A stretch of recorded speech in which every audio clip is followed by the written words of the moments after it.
SSC খাতা পুনর্নিরীক্ষণের জন্য কিভাবে আবেদন করবেন, অর্থাৎ কিভাবে বোর্ড চ্যালেঞ্জ করবেন। এর জন্য আপনাকে গুগলে চলে যেতে হবে, এখানে সার্চ করতে হবে রি-স্ক্রুটনি।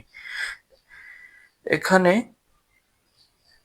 দেখতে পাচ্ছেন এই যে চলে আসছে, আপনি এটার উপরে ক্লিক করবেন।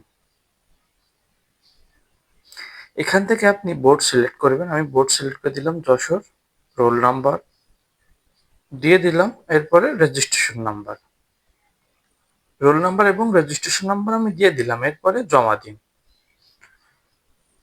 এখানে দেখতে পাচ্ছেন যে আপনার বিস্তারিত কোন সাবজেক্টে কি পাইছেন এটা চলে আসবে। এখান থেকে আপনি যে সাবজেক্টের জন্য পুনর্নিরীক্ষণ আবেদন করতে চান সেই সাবজেক্টটা সিলেক্ট করেন। প্রতি সাবজেক্টের জন্য 150 টাকা ফি।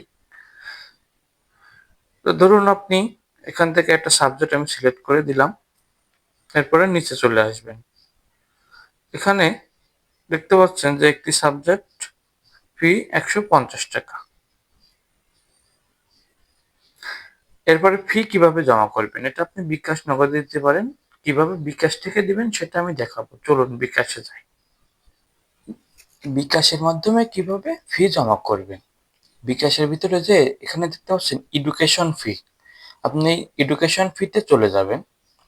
এখান থেকে আপনি স্কুলের ভিতরে যাবেন, স্কুল, স্কুলে যাওয়ার পরে আপনি উপর থেকে সার্চ করবেন এসএসসি, এ সবার উপরেই চলে আসছে এসএসসি 2026 রি-স্ক্রুটনি, এরপরে ক্লিক করবেন। এরপরে এখান থেকে বোর্ড সিলেক্ট করে দিবেন। আমি যশোর বোর্ড সিলেক্ট করে দিলাম।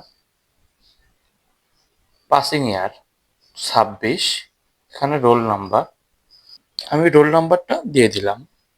এরপরে নেক্সটে যাব। এই যেখানে দেখতে পাচ্ছেন 300 টাকা অলরেডি দেখাচ্ছে, অর্থাৎ আমি 2টা সাবজেক্টে আবেদন করছি, তার জন্য 300 টাকা ফি দিতে হবে। এরপরে আমি নেক্সটে চলে যাব। আমার পিন নাম্বার দিয়ে আমি এটা কনফার্ম করে দিচ্ছি। দেখতে পাচ্ছেন লেনদেনটা সফল হয়েছে। আবেদনের লিঙ্কটি কমেন্ট বক্সে দেওয়া রয়েছে, আপনি ওখান থেকে আবেদন করতে পারবেন। ধন্যবাদ।